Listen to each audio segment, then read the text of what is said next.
all on the same team. We're all on the team of La ilaha illallah Muhammadan Rasulullah. We're all on the same team. And we have to see each other, inshaAllah ta'ala, as tawasaw bil haqqi wa tawasaw bil sabr. Enjoining one another in good, in truth, and enjoining one another in patience. Trying to bring people to that rope of Allah subhanahu wa ta'ala and have them go through. And the rope of Allah subhanahu wa ta'ala is the Quran, as the scholars say. وَهَدِي نَبِيهِ sallallahu alayhi wa sallam, and the guidance of our Prophet sallallahu alayhi wa sallam, as many of the scholars added. It's the book of Allah and the guidance of our Prophet sallallahu alayhi wa sallam. And we want to have as many people as possible hanging on to that.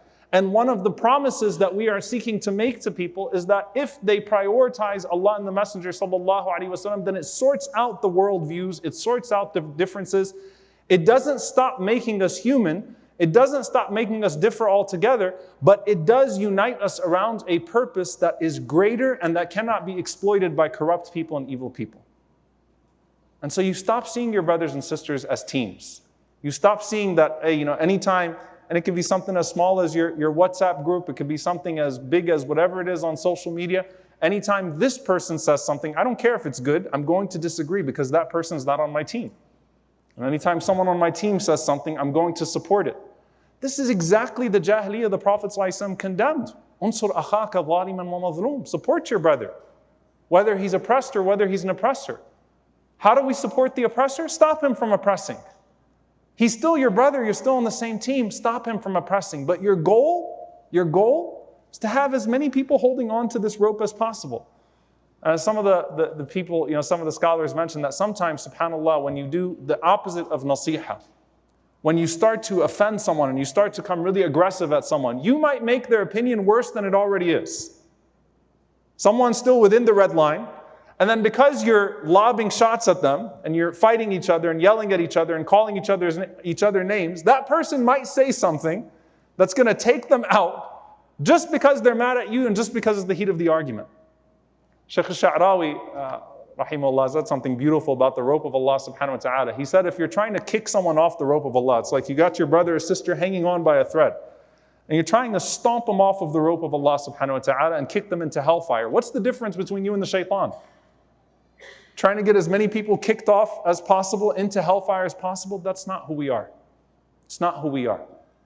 Our condition of La ilaha illallah Muhammadan Rasulullah keeps us united as brothers and sisters. And sometimes when we say something to each other, we take it back. We apologize, we come back to each other, and we try as much as possible to make room on the rope, nasiha, to build people up, to say, let's get as many people as possible holding on to this rope of Allah subhanahu wa ta'ala and protected bi'idhnillahi ta'ala, and not let our egos take us away from our prophetic way, the way of our Prophet sallallahu alaihi wasallam. Qala sallallahu alaihi wasallam, la tahasadu, ولا تباغضوا ولا تجسسوا ولا تحسسوا ولا تناجشوا وكونوا عباد الله إخوانا. It's a beautiful hadith in Sahih Muslim.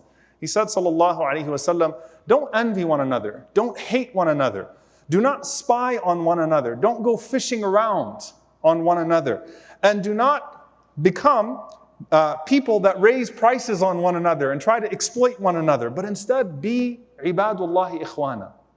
Be servants of Allah and brothers and sisters on that condition, that we're all the ibad of Allah. I end with this idea and this scene of the qantara. The qantara is an interesting place if you read about the Day of Judgment. We often talk about the mizan, and indeed there are some people at the scale on the Day of Judgment who will have their good deeds taken away because of their tongue. In fact, that's what the Prophet ﷺ mentioned, is the majority of people going bankrupt on the Day of Judgment. That running tongue, those running fingers. They offended, they hurt, they abused, they backbited, whatever it may be. Then you have those people that make it to this qantara. The qantara, the Prophet ﷺ said, is the bridge right before Jannah. Right before Jannah. It's the brothers and sisters that made it. You're going to Jannah, bidnillahi ta'ala, may Allah make us from the people of Jannah. People that said and that acted in righteous ways, in ways that were satisfactory enough for them to be on this bridge right about to get into Jannah.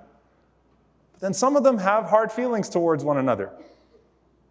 Some of them have some hard feelings. And Allah is not going to let you into Jannah with those hard feelings. SubhanAllah, in this situation, it's not even an obvious transgression the way that the transgressions happen and are dealt with in the grave and at the scale and things of that sort.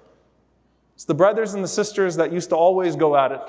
It's the brothers and the sisters that try to avoid each other in the musalla, and now you're looking over and you see that person next to you on the qantara. And imagine getting held up from Jannah because you need to work this out between yourselves. How silly would we feel? How silly would we feel? I can see Jannah over there and I want to get in there, but I need to work this out now. May Allah subhanahu wa ta'ala remove from our hearts those grudges and that malice. May Allah subhanahu wa ta'ala protect us from it. May Allah azza wa jal allow us to enter into Jannah as brothers and sisters around our Prophet sallallahu alayhi wa sallam. Allahumma ameen. Aqulu qawli hadha wa astaghfirullahi wa lakum wa lisa'iril muslimin fastaghfiruhu innahu al-ghafurur rahim.